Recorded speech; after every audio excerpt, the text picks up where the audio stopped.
75세의 통장 잔액 3만 원. 평생 성실하게 살았는데 왜 이렇게 됐을까요? 약국에서 나오는 길, 저는 손에 든 처방전을 보며 절망했습니다. 혈압약, 당뇨약, 관절염약. 이번 달 약값만 15만 원입니다. 그런데 제 통장 잔액은 고작 3만 원. 저는 평생 남편과 함께 성실하게 일했습니다. 아이들 뒷바라지하느라 밤잠을 설쳐가며 일했고, 한 푼이라도 아끼려고 마트 할인 전단을 꼼꼼히 챙겨봤습니다.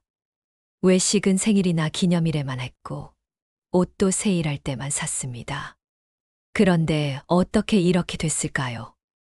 집으로 돌아가는 버스 안에서 저는 눈물을 참았습니다. 옆자리 할머니도 약봉지를 들고 있었는데 그분의 표정도 저와 다르지 않았습니다. 정류장마다 오르내리는 어르신들을 보니 모두가 비슷한 처지인 것 같았습니다. 평생 열심히 살았는데 왜 우리는 모두 이렇게 됐을까요? 저는 큰아들 동우에게 전화하고 싶었지만 차마 할 수 없었습니다. 지난달에도 엄마 죄송한데 이번 달은 정말 힘들어요 라는 말을 들었거든요. 동호는 매달 대출 이자만 200만 원을 내고 있고 아이들 학원비로도 월 100만 원이 나간다고 했습니다. 둘째 딸 선영이도 마찬가지입니다. 신혼집 전세금 대출에 육아비용까지. 오히려 제가 도와줘야 할 상황인데 어떻게 손을 벌릴 수 있겠습니까? 그날 밤 저는 잠을 이룰 수 없었습니다. 천장을 보며 생각했습니다. 내가 뭘 잘못했을까? 어디서부터 터진 걸까? 국민연금 52만 원으로는 한 달 생활이 불가능합니다. 관리비만 15만 원, 전기가스비 10만 원, 통신비 5만 원. 이것만 해도 30만 원이 넘어갑니다. 식비, 교통비, 의료비까지 합치면 최소 120만 원은 필요한데 어떻게 52만 원으로 살 수 있겠습니까? 그때 깨달았습니다. 저처럼 평생 성실하게 살았던 사람들이 노후에 겪는 현실이 이렇게 가혹하다는 것을. 저희는 모두 착각 속에 살고 있었던 것입니다. 오늘 제 이야기를 들려드리려고 합니다. 혹시 저와 같은 실수를 하고 계시지는 않은지, 아직 늦지 않았다면 어떻게 준비해야 하는지, 제가 경험한 모든 것을 솔직하게 말씀드리겠습니다. 오늘 영상을 끝까지 보시면 노후 파산을 부르는 5가지 함정과 75세에도 다시 시작할 수 있는 구체적인 방법들을 알게 됩니다. 당신의 남은 인생은 이렇게 바뀝니다. 지금 구독하고 알림 설정하시면 매주 실버 세대의 현실적인 재정 관리와 품위 있는 노후를 위한 실전 노하우를 가장 먼저 받아보실 수 있습니다. 저는 3가지 큰 착각에 빠져 있었습니다. 첫 번째는 70세가 넘으면 돈이 별로 안 든다고 생각했던 것입니다. 은퇴하면서 이제 나이도 많은데 뭘 그렇게 쓰겠어 라고 생각했습니다. 하지만 현실은 전혀 달랐습니다. 평균 기대 수명이 87세라는 것은 제가 앞으로 12년을 더 살아야 한다는 뜻이었거든요. 그 12년 동안 병원비는 계속 늘어나고 생활비도 꾸준히 나가며 집 관리 비용도 지속적으로 발생하는데 저는 이를 전혀 계산하지 못했습니다. 생각해보니 나이가 들수록 오히려 돈이 더 많이 들더라고요. 젊을 때는 감기 걸려도 약국에서 몇천 원짜리 감기약만 사면 됐는데 이제는 기본 진료비만 3만 원이에요. 혈압약, 당뇨약은 평생 먹어야 하고 정기검진비도 만만치 않습니다. 6개월마다 받는 종합검진비가 20만 원, 치과 스케일링 5만 원, 안과 검진 3만 원. 건강관리비만 월 평균 25만 원이 나갑니다. 집도 마찬가지예요. 20년 된 우리 아파트는 이곳저곳 고칠 곳이 생깁니다. 보일러 수리비 30만 원, 벽지 도배 50만 원, 싱크대 교체 200만 원.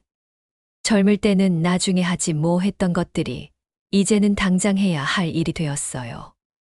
또 겨울에 난방비도 만만치 않습니다. 추위를 못 참으니까 예전보다 더 많이 틀게 되더라고요. 여름 에어컨비도 마찬가지고요. 특히 병원비가 가장 큰 문제였습니다. 나이가 들수록 아픈 곳이 늘어났거든요. 무릎이 아파서 정형외과에 가니 한 번에 5만 원, 백내장 수술비로 200만 원, 틀니 만드는데 300만 원. 건강보험이 적용되지 않는 항목들이 이렇게 많은 줄 몰랐습니다. 젊을 때는 감기약 몇천 원이면 됐는데 이제는 매달 약값만 15만 원이 나갑니다. 그리고 정말 예상치 못한 지출들이 계속 생겨났어요. 보청기 150만 원, 지팡이 5만 원, 실버카 20만 원. 이런 것들은 젊을 때 전혀 생각해보지 못했던 비용들이에요. 또 몸이 불편해지니까 배달비도 늘어났습니다. 마트에 직접 가기 힘들어서 온라인 주문을 하면 배달비가 추가로 들고 작은 것 하나 사려고 해도 최소 주문 금액 때문에 필요 없는 것까지 사게 되더라고요. 두 번째 착각은 자식들이 당연히 도와줄 것이라고 믿었던 것입니다. 저희 세대는 부모를 모시는 게 당연한 일이었거든요. 시어머니 용돈도 드리고 명절 때도 모든 비용을 저희가 부담했었어요. 그래서 자연스럽게 내 자식들도 그럴 거라고 생각했습니다. 하지만 요즘 30대, 40대 자녀들의 현실은 저희 때와 완전히 다릅니다. 큰아들 동호는 아파트 값이 5억 원인데 대출을 3억 원 받았습니다. 매달 이자만 200만 원을 내야 하고 원금 상환까지 하면 300만 원이 넘어갑니다. 거기에 아이 둘의 학원비가 월 100만 원, 생활비까지 합치면 한 달에 500만 원 이상이 나갑니다. 동호 부부가 열심히 벌어도 빠듯한 상황이에요. 동호 며느리는 육아휴직 중이라 수입이 줄었고 동호 혼자 월급으로는 턱없이 부족한 상황입니다. 게다가 큰 손자는 중학생인데 영어 수학 과학 학원비만 월 50만 원이고 둘째도 초등학생이라 학원비가 만만치 않아요. 여기에 태권도, 피아노까지 하니까 교육비 부담이 정말 크더라고요. 둘째 딸 선영이는 더 힘듭니다. 신혼집 전세금 3억 원을 대출받았는데 최근 전세가가 오르면서 갱신할 때마다 보증금을 더 내야 하는 상황이에요. 지난번 계약 갱신할 때 5천만 원을 더 내야 한다고 하더라고요. 그 돈이 없어서 결국 월세로 전환했는데 월세 120만 원에 관리비까지 하면 주거비만 월 150만 원이 나간다고 해요. 게다가 아이가 태어나면서 육아비용도 만만치 않고요. 기저귀, 분유, 아기용품의 베이비시터비까지 월 80만 원은 기본으로 들어간다고 하더라고요. 이런 상황에서 엄마 좀 도와달라고 어떻게 말할 수 있겠습니까? 오히려 제가 미안할 따름이죠. 세 번째 착각은 연금으로 충분할 것이라고 생각했던 것입니다. 국민연금 52만 원이면 어떻게든 살 수 있을 거라고 믿었거든요. 하지만 실제로 계산해보니 턱없이 부족했습니다. 제가 사는 아파트 관리비가 월 15만 원입니다. 전기 가스비가 10만 원, 휴대폰과 인터넷비가 5만 원, 의료보험료가 3만 원. 이것만 해도 33만 원이에요. 여기에 식비 30만 원, 교통비 10만 원, 의료비 15만 원을 더하면 88만 원입니다.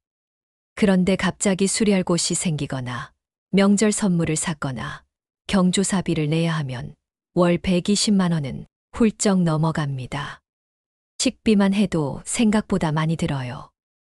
나이가 들수록 좋은 음식을 먹어야 한다고 하잖아요. 유기농 채소, 무첨가 식품들을 사다 보니 비용이 만만치 않아요. 또 이가 약해져서 부드러운 음식들을 사야 하는데 이런 것들이 일반 식품보다 비싸더라고요. 요거트, 두부, 연어 같은 것들 말이에요. 교통비도 무시할 수 없어요. 버스나 지하철을 타더라도 환승이 어려워서 택시를 자주 이용하게 되거든요. 병원 갈 때는 특히 그래요. 무거운 약봉지를 들고 버스 타기가 힘드니까 택시를 타게 되는데 한 달에 택시비만 5만 원은 나가요. 돌이켜보니 저는 여러 가지 소비 함정에 빠져 있었습니다. 당시에는 당연하다고 생각했지만 지금 보니 그 돈들이 모여서 제 노후를 벼랑 끝으로 몰았던 것 같습니다. 정말 후회스러운 게 젊을 때 조금만 더 계획적으로 살았다면 지금 이런 고생은 하지 않았을 텐데요. 첫 번째 함정은 체면 소비였습니다. 명절이 되면 저는 항상 비싼 선물을 준비했습니다. 시어머니인데 이 정도는 해야지라는 생각으로 한우 세트 20만 원에 과일 상자 10만 원까지 준비했습니다.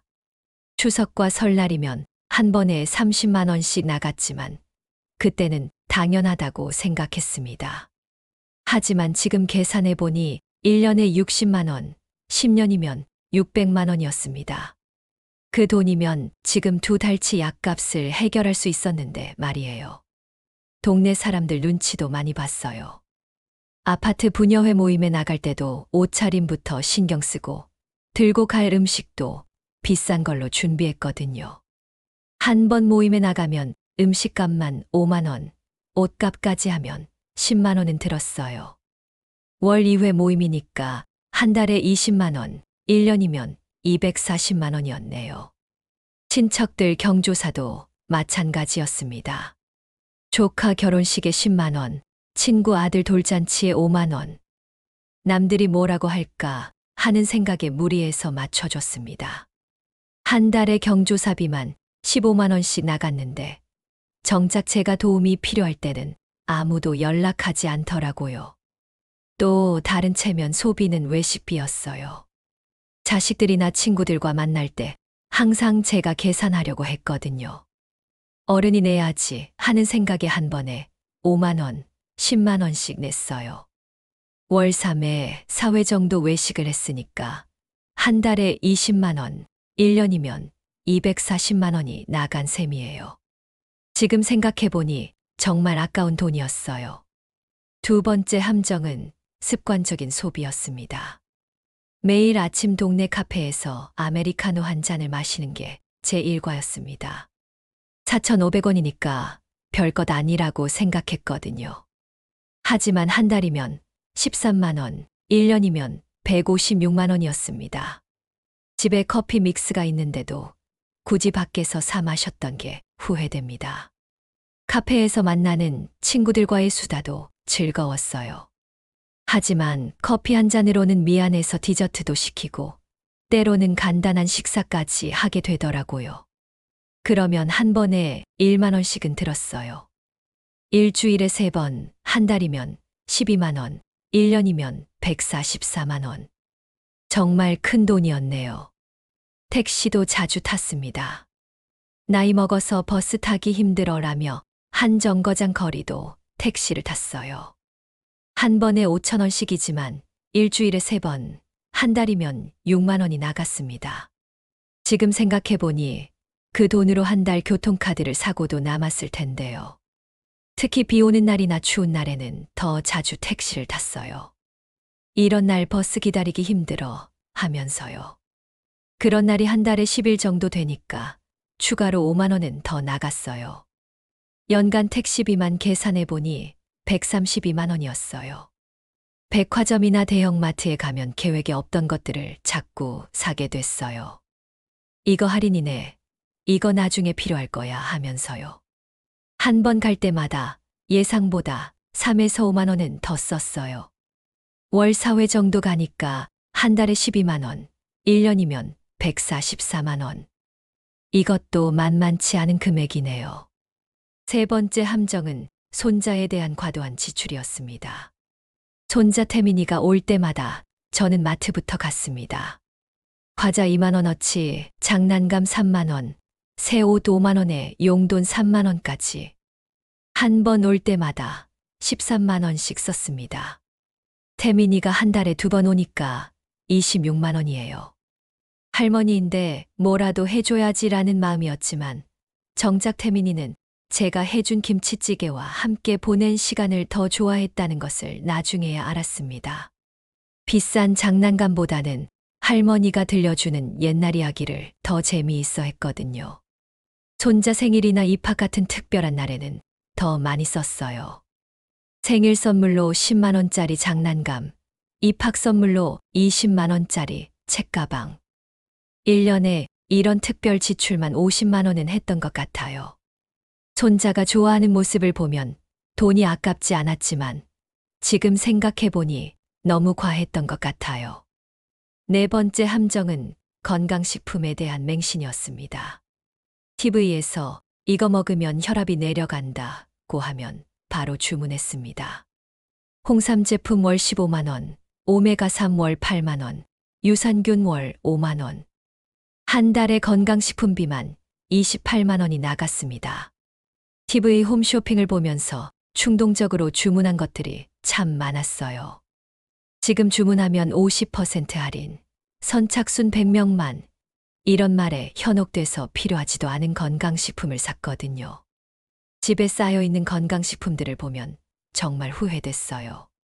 또 지인들 추천으로 산 것들도 많았어요. 이거 먹고 당뇨가 좋아졌어. 혈압약 끊었어. 이런 말을 들으면 바로 주문했어요.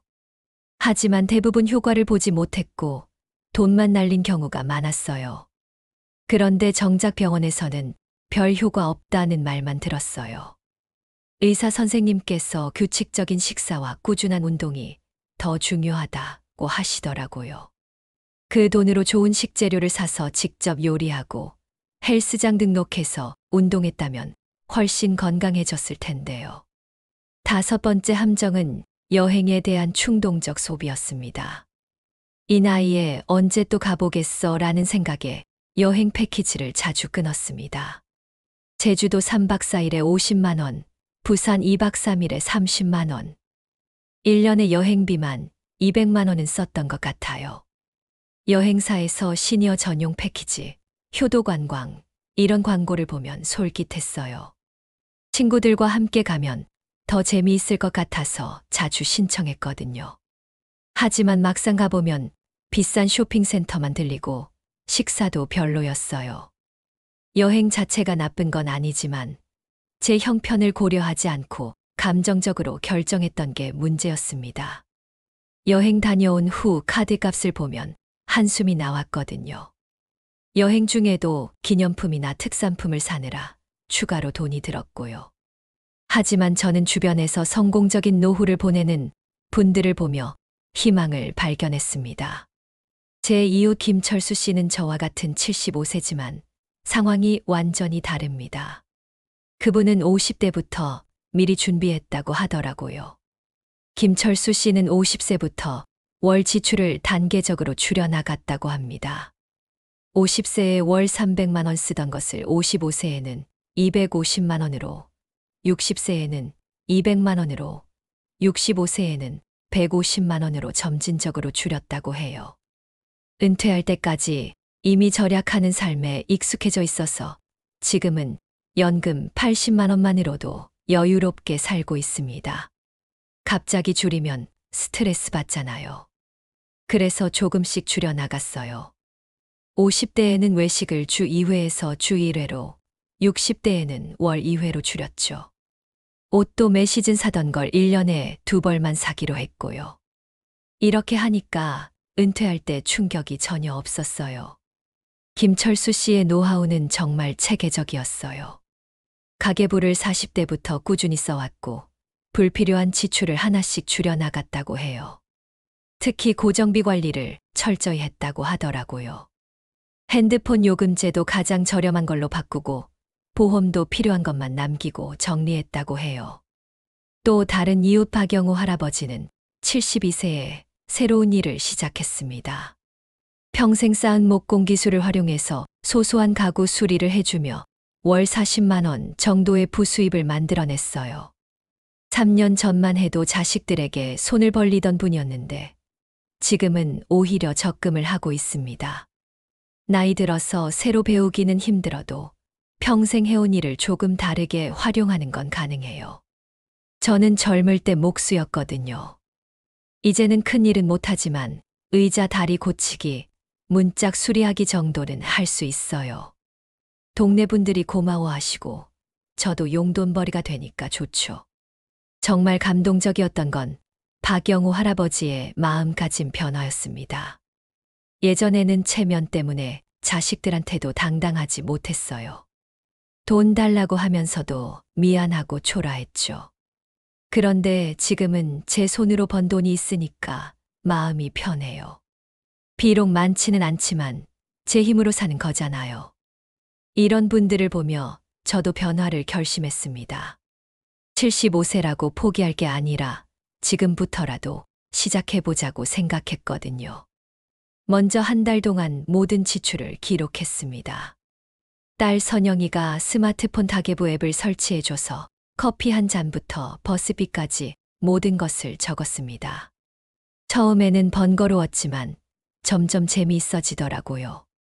영수증을 사진으로 찍으면 자동으로 입력되고 카테고리별로 분류도 해주니까 편했어요.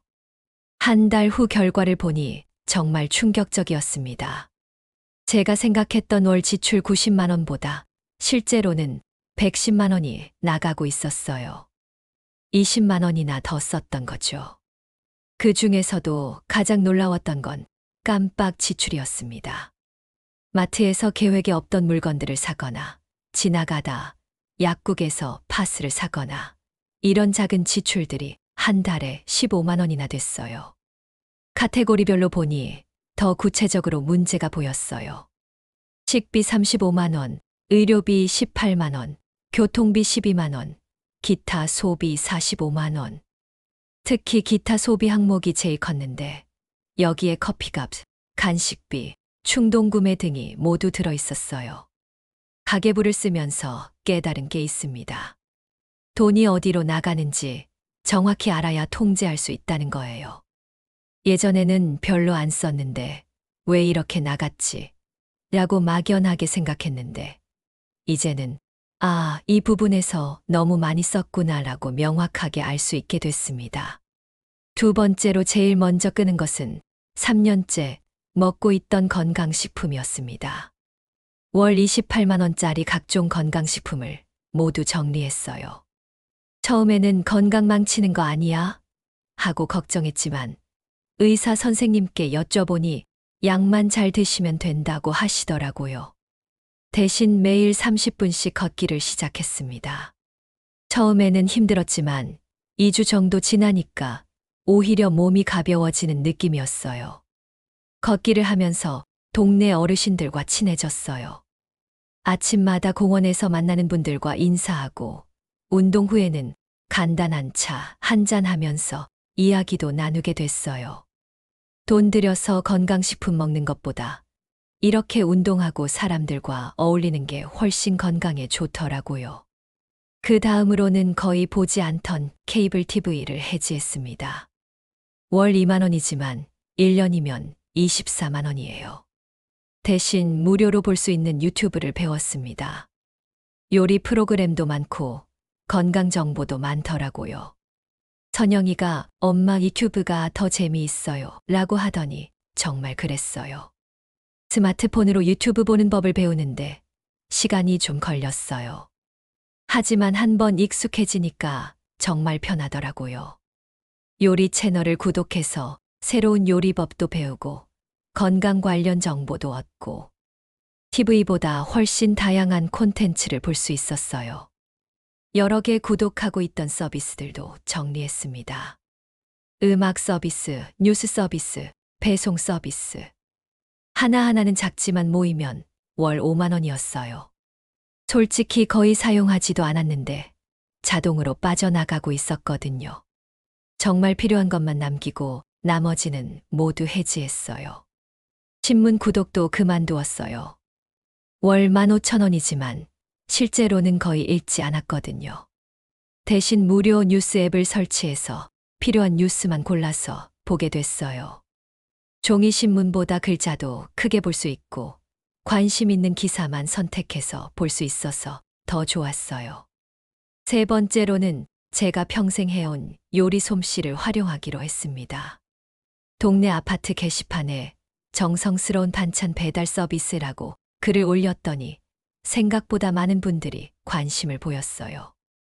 혼자 사시는 어르신들이나 맞벌이 부부들이 주로 주문하시더라고요. 처음에는 일주일에 3집만 했는데 입소문이 나면서 지금은 10집 정도 합니다. 김치찌개, 된장찌개, 미역국, 나물 반찬 등을 작은 용기에 나눠서 배달해 드려요. 한 집당 주 2회 한 번에 1만 5천 원씩 받으니까 월 30만 원 정도의 부수입이 생겼습니다. 반찬 만드는 일이 처음에는 힘들었어요. 양을 많이 해야 하니까 재료 준비부터 용기 포장까지 하루 종일 걸렸거든요.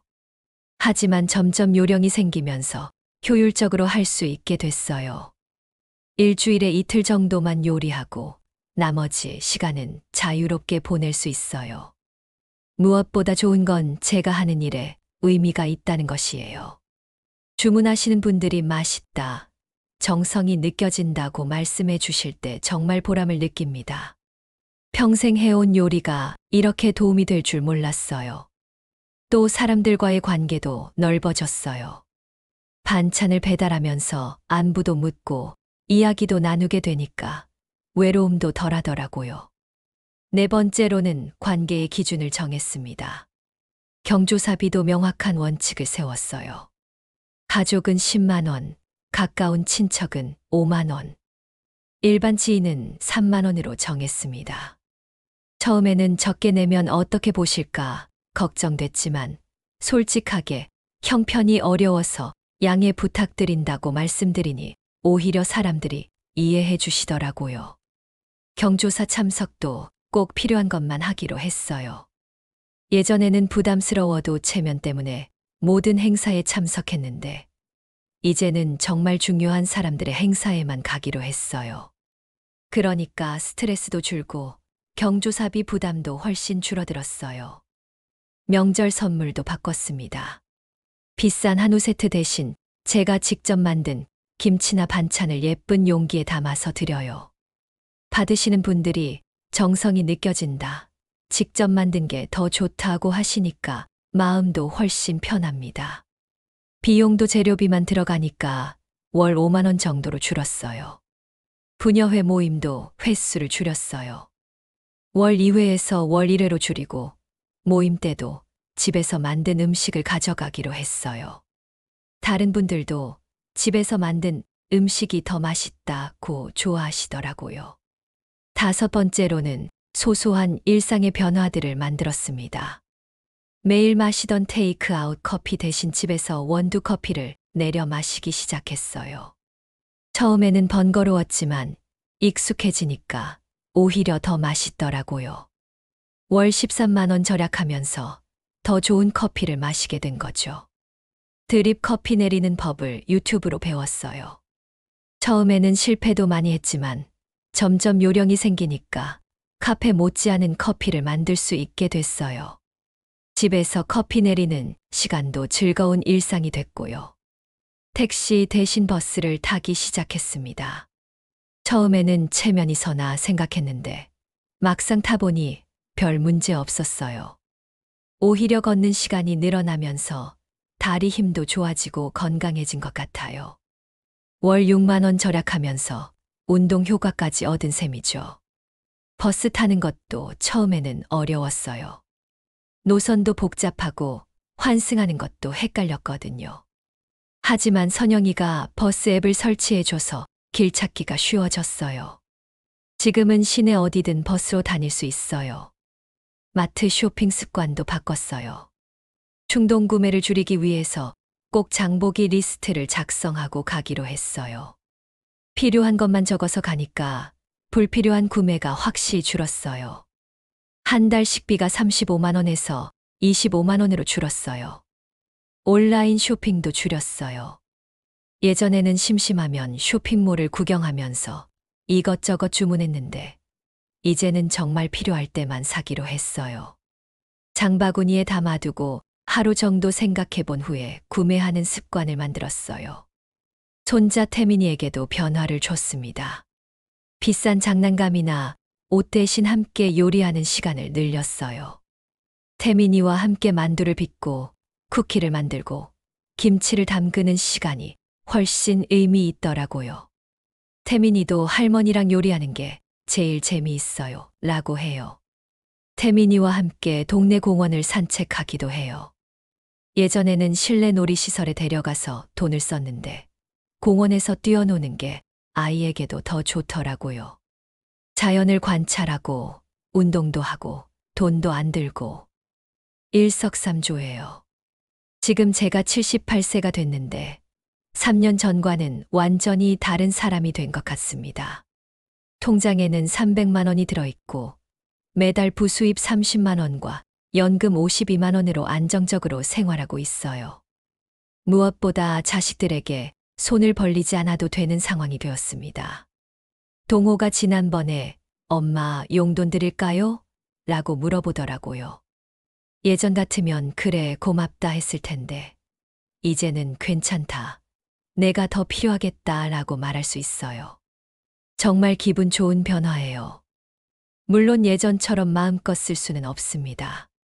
하지만 제 형편에 맞는 생활이 오히려 더 편안하다는 것을 깨달았어요. 비싼 커피 대신 집에서 내린 차를 마시고 택시 대신 버스를 타면서 오히려 건강도 좋아졌습니다. 가장 큰 변화는 마음가짐입니다. 예전에는 나이 들어서 뭘 하겠어.